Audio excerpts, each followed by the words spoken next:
ada yang join? Nggak usah di-share, nanti aja yang di-share.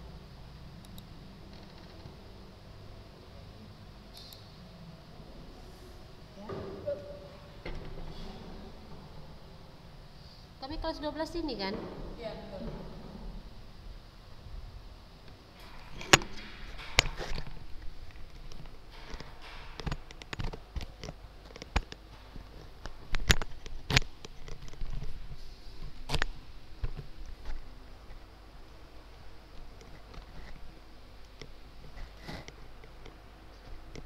Bismillah. Assalamualaikum warahmatullahi wabarakatuh.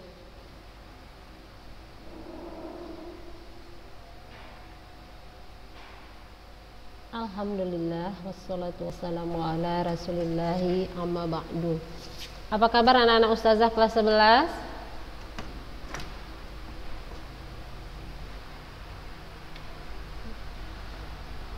Alhamdulillah baik, sehat ya kan, bisa ngajar kakak hari ini.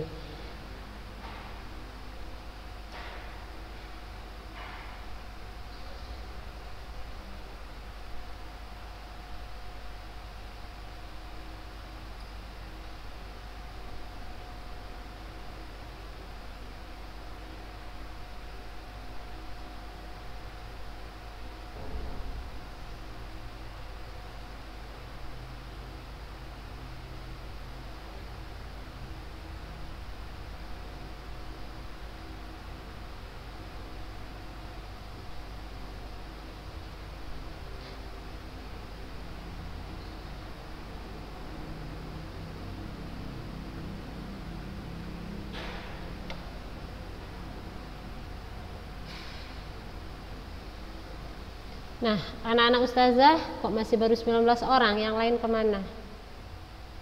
Kok hari ini bajunya warna-warni ini? Ini yang mondok ya, yang warna-warni ini? Alsa kok warna-warni? Kayaknya Alsa nggak mondok lah. Salwa mondok? Di luar mana nanti? Oh gitu, kenapa nggak bawa jilbab sekolah kita? Paling nggak jilbabnya aja kan nampak. Yo. Nah, Dani juga, kok jilbabnya lain? Nggak bawa jilbab pulang rupanya? Kan ngekos. Loh, jilbab nanti di sekolah? Oh iya, Ustazah tengok di pondok. Zia lagi, oh Zia pakai, Afwan Zia, siapa lagi? Salwa juga, Salwa mondok nggak ya? Apa? Kenapa? Di luar juga kayak Alsa. Masya Allah, hari gini anak ustazah masih ngelondri dia, sibuk kali dia ya. Yang lain? Rantia mondok. Siapa lagi? Raha mondok ya? Oh iya. Cut Aisyah kok cuma puncak kepalanya? Manalah wajahnya tuh? Coba tengokkan dulu wajahnya. Cut Aisyah. Cuma ubun-ubun kepalanya aja yang tampak. Malu-malu dia, malu-malu. Ini mana Yasmina, Atanaifa, Sopi, Rambe, kok nggak dibuka kameranya?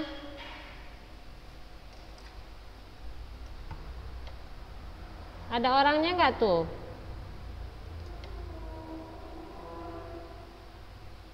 Ayo buka kameranya. Nah, baik anak-anak ustazah, siap untuk memulai pelajaran prakarya?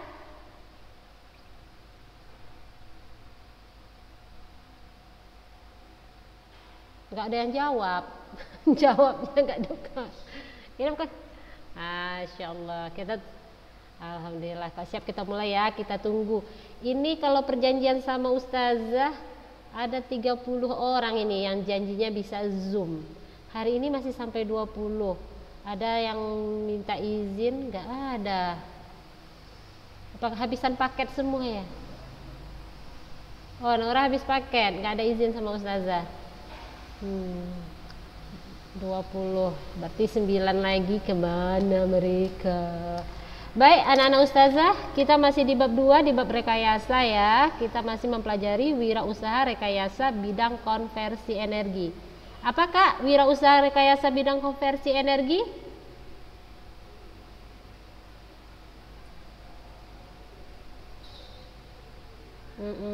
Ya. Konversi energi adalah merubah energi menjadi bentuk energi lain. Nah, perubahan ini memerlukan melalui gaya ya, sehingga mengakibatkan pergeseran posisi benda ya. Nah, anak-anak ustazah, minggu lalu ustazah juga sudah bilang bahwa energi itu ada 2 jenis ya, energi yang baru terbarukan dan energi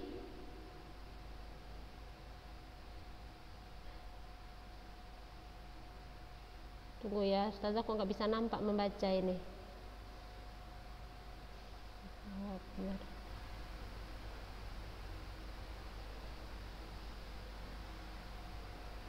Ya, anak-anak ustazah, kita ulang, sumber energi yang kita dimanfaatkan oleh manusia itu dapat dibedakan menjadi 2, yaitu energi baru terbarukan dan energi yang tidak terbarukan. Apa itu Kak, energi yang baru terbarukan?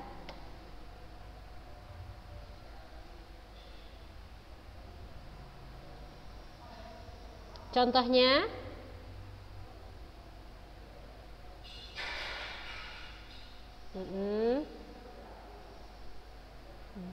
apa lagi Kak?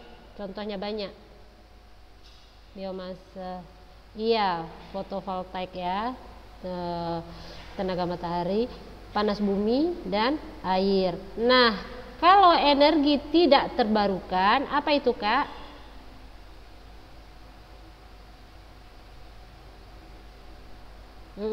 Pengertiannya apa? Contohnya memang minyak bumi, gas alam dan tambang. Apa itu? Pengertiannya energi tidak terbarukan.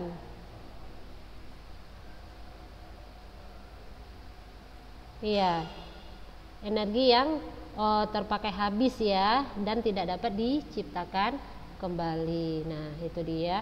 Nah, hari ini anak-anak ustazah kita masuk ke bagian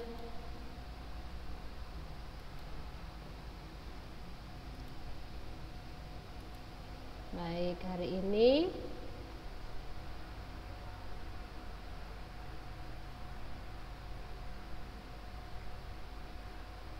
kita masuk ke sistem produksi peralatan konversi energi ya, sistem produksi peralatan konversi energi.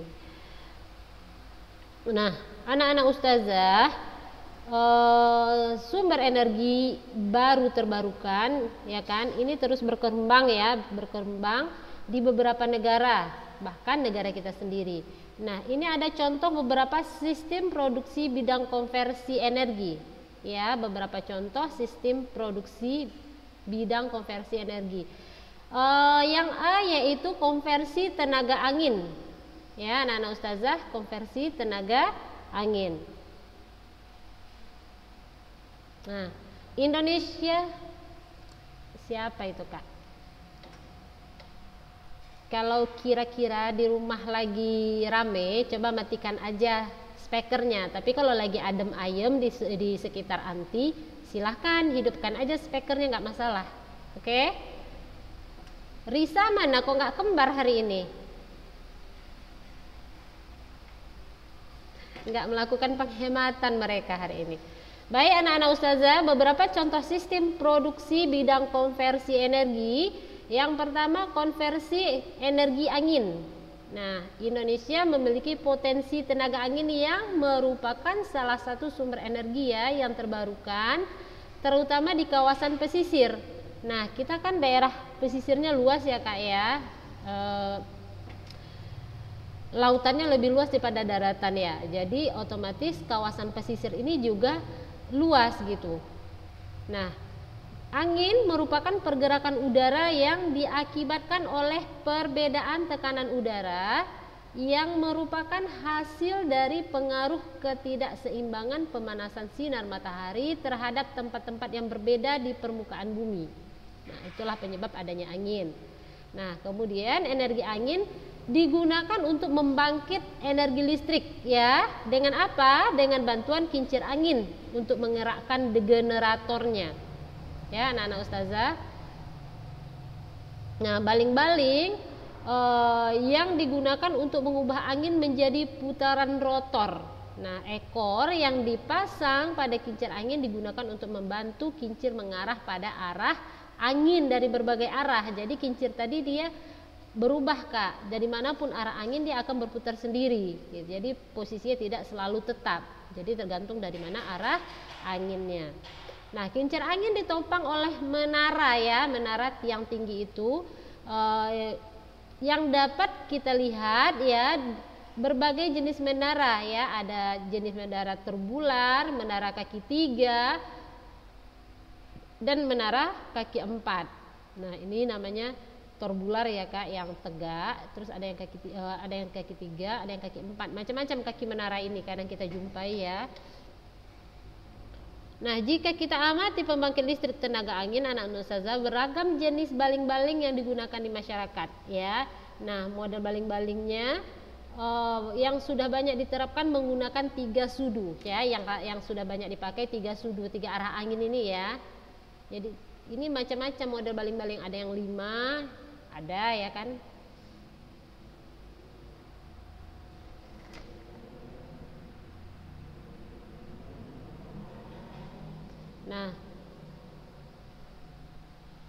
Nah, turbin angin merupakan komponen yang dapat menghasilkan listrik ya. Nah, jadi dari tenaga angin tadi anak-anak ustazah dirubah menjadi tenaga listrik. Nah, disitulah letak konversi energinya, merubah tenaga angin menjadi tenaga listrik.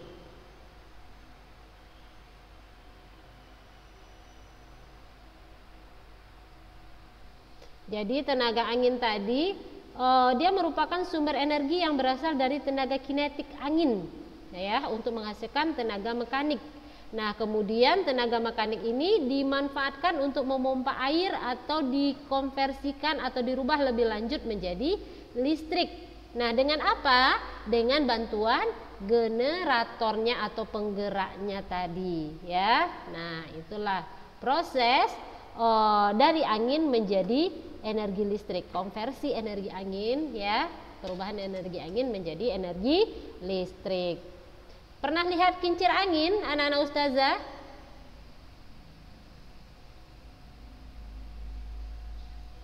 Pernah lihat?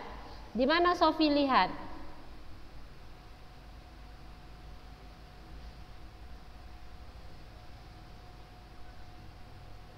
Iya, perumahan Mercy ya. Oke, itu tadi tentang konversi tenaga angin, energi angin. Nah, yang kedua kita akan mempelajari konversi energi surya atau matahari. Nah, ini banyak ya Kak ya, rumah-rumah yang sudah memakai misalnya untuk pemanas air, ya kan? Atau pembangkit listriknya dan lain sebagainya yang memakai konversi energi surya. Sekarang juga banyak ya, ada nggak ini yang punya handphone yang baterainya pakai energi surya, ngecasnya? Nggak ada? Kalkulator ada, kipas angin ada, ya kan? Banyak yang memakai konversi energi surya atau matahari ini. Nah, anak-anak ustazah, pembangkit listrik energi surya ini juga disebut dengan istilah fotovoltaik ya atau PV. Ini merupakan teknik merubah energi matahari menjadi energi listrik melalui sel surya atau solar cell secara langsung. Nah, sel surya beragam ukurannya ya. Jadi jika membutuhkan daya outputnya yang lebih besar, maka sel surya disusun dalam bentuk modul. Nah, komponen yang digunakan dalam pembangkit listrik energi surya antara lain modul surya, regulator, aki, inverter DC AC, dan beban listrik. Nah, memakai energi surya ini keuntungannya banyak ya anak-anak ustazah. Kita tanpa menggunakan generator ya, jadi langsung ya Tidak harus ada generatornya. Nah, penerapan pembangkit listrik tenaga surya, nah ini banyak kita jumpai, ada rumah-rumah tinggal ya, lampu jalan itu rata-rata memakai energi surya ya anak-anak ustazah. Terus untuk lahan pertanian, industri-industri kecil, wisata kuliner, perikanan. Nah, kalau yang dalam skala kecilnya yaitu tadi kalkulator, jam tangan, mainan ya. Nah, itu dalam skala kecil. Nah, untuk energi surya ini dia dipancarkan oleh matahari ya, dan kemudian diubah menjadi energi listrik, jadi energi lain ya, seperti energi listrik bisa, energi panas bisa. Nah, kalau energi panas itu diterapkan di dalam apa?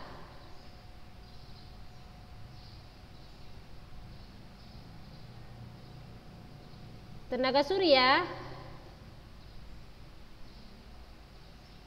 Bukan energi listrik diubah menjadi panas loh Kak, ini tenaga surya tadi diubah menjadi energi listrik dan juga bisa dirubah menjadi energi panas. Nah, di dalam apa energi panas ini bisa diterapkan? Yaitu di dalam pemanas air ya. Ada kan yang rumah-rumah yang memasang alat penangkap sinar matahari ya, penangkap tenaga surya, kemudian dengan bantuan alat untuk menyerapnya tenaga surya tadi dan dikumpulkan panasnya melalui sirkulasi air ya, dengan pompa, pengendali atau kontrol tangki, sehingga nanti air mandinya ada air panas, air dingin. Ada nggak rumahnya yang pakai kayak gitu anak-anak ustazah? Belum? Pakai gas, mana si airnya Kak? Iya Kak.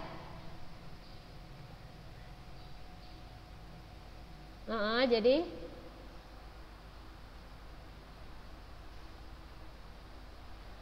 kayak mana dia kali Lili?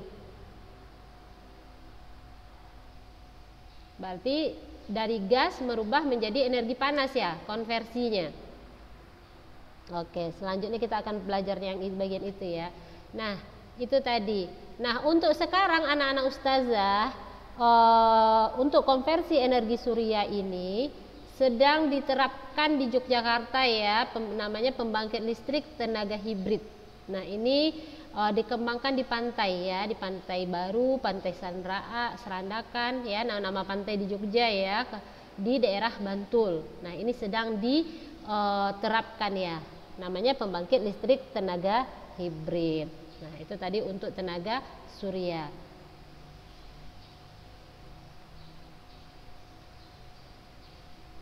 Kemudian konversi energi berikutnya itu energi air. Nah, energi air,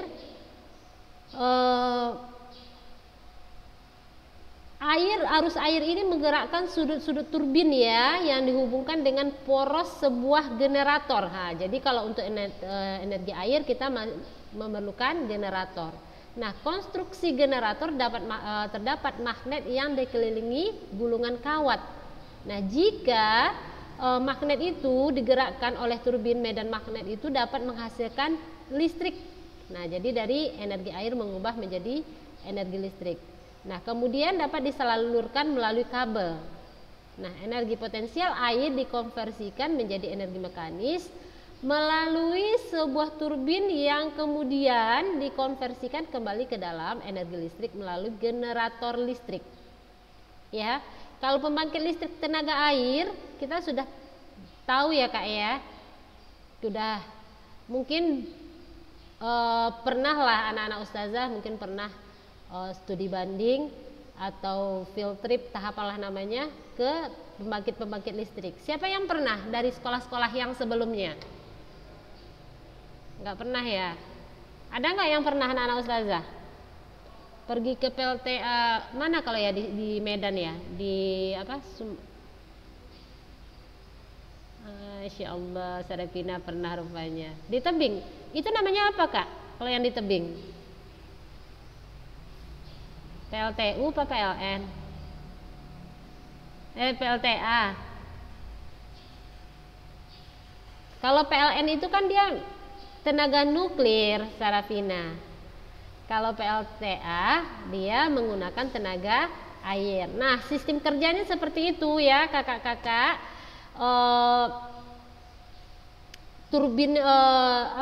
Turbinnya itu dihubungkan dengan poros sebuah generator, kemudian di konstruksi generator itu terada magnetnya yang dikelilingi oleh gulungan-gulungan kawat. Nah, kemudian jika turbin tadi digerakkan air ya, maka medan magnet itu dapat membangkitkan listrik.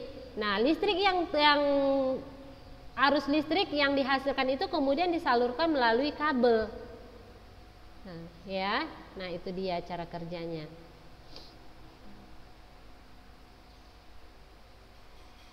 Nah, untuk energi hidro dapat dimanfaatkan ya untuk pembangkit listrik tergantung dari aliran atau gerakan air yang dialirkan melalui pipa atau pintu air yang dialirkan untuk menggerakkan turbin ya, yang berakibat pada berputarnya generator yang dapat menghasilkan listrik.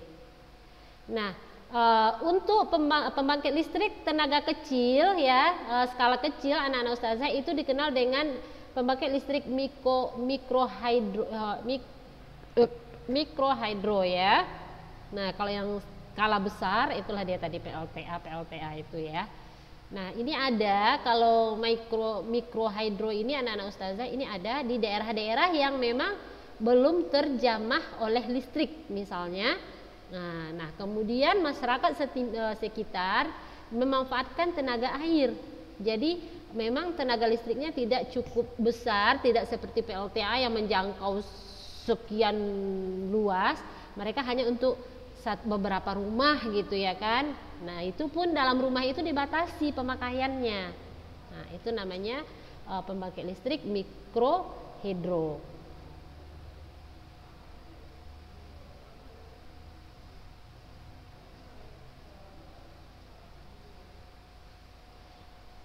Nah, kemudian konversi energi berikutnya adalah biogas.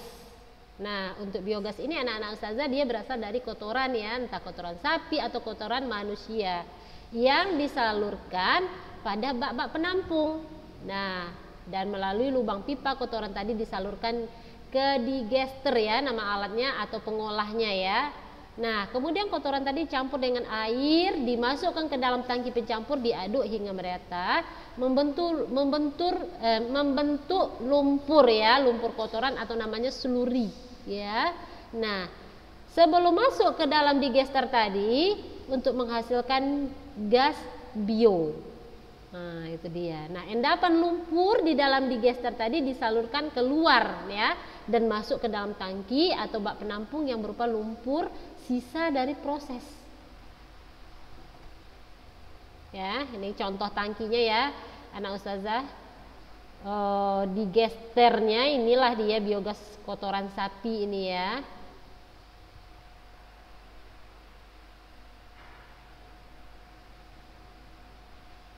Nah, bagaimana biogas dihasilkan? Yaitu dari proses fermentasi ya kak ya.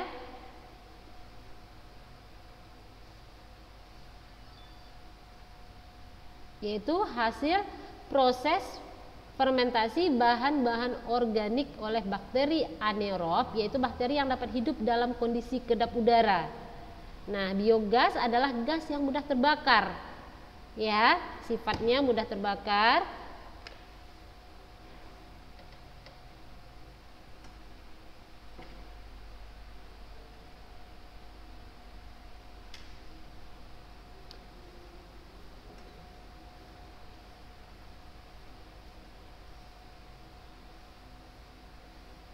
Nah, proses pencernaan yang dilakukan oleh bakteri metanogen yaitu menghasilkan gas metane ya anak-anak ustazah atau CH4. Kemudian bakteri metanogen itu bekerja dalam kondisi lingkungan yang kedap udara ya, dan secara natural hidup dalam limbah yang mengandung bahan organik. Seperti apa? Kotoran manusia, binatang, sampah organik rumah tangga. Nah, kemudian bahan organik pada umumnya dapat diproses untuk menghasilkan biogas ya. Semuanya ya kak ya. Dan untuk sistem energi biogas sederhana hanya dari bahan organik yang homogen ya. Yang homogen itu contohnya seperti kotoran, air kencing ternak ya. Nah, kemudian biogas yang dihasilkan tadi digester ya, dapat dimanfaatkan untuk kebutuhan ya, untuk memasak ya. Untuk memasak pasti melewati kompor ya Kak ya, penerangan, penggerak ya. Dan salah satunya digunakan untuk pembangkit listrik energi biogas. Nah, itu tadi. Baik, anak-anak ustazah, untuk tahapan pencernaan yang dimaksud dalam biogas itu ya, ini ada tahap-tahapnya. Hidrolik, di mana molekul organik diurai menjadi bentuk karbohidrat, asam amino, asam lemak ya.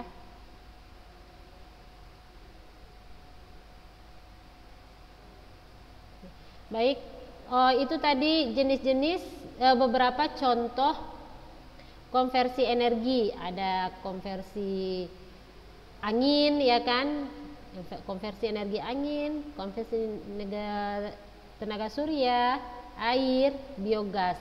Nah, minggu depan kita masuk ada yang biomasa, ada sumber energi panas bumi, tinggal 2 lagi ya Kak ya contohnya.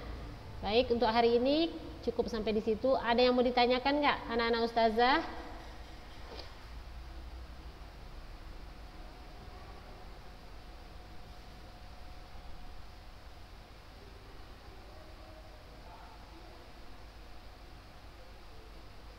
Enggak Kak, biogas itu dia diubah menjadi energi listrik. Nah, untuk pengubahan biogas tadi itu tahap-tahapnya.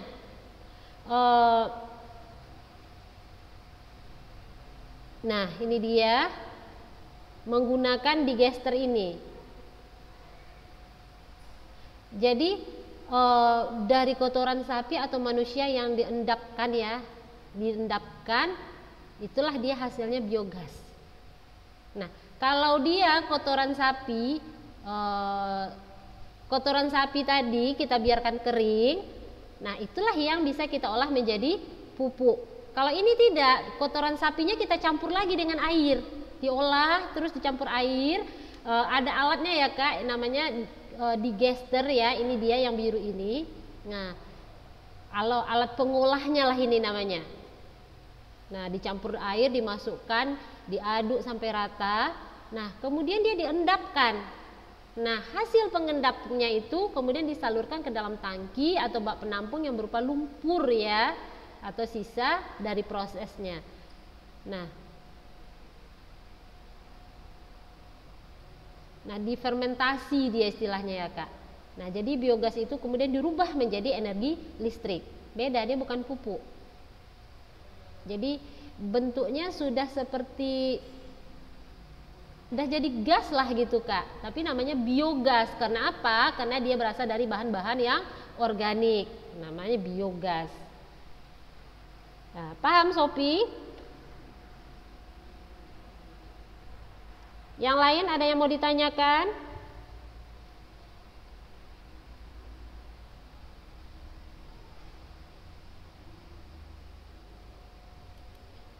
Kalau nggak ada yang mau ditanyakan, kita cukupkan sampai di sini ya Kak. Insya Allah nanti kita ujiannya sampai bab 2 ya, ujian PTS-nya.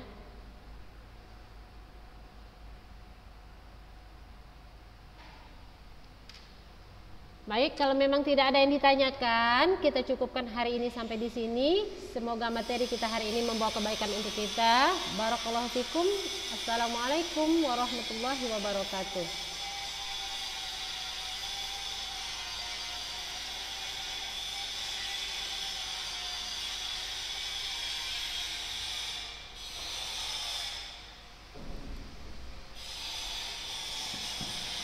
Bentar aja.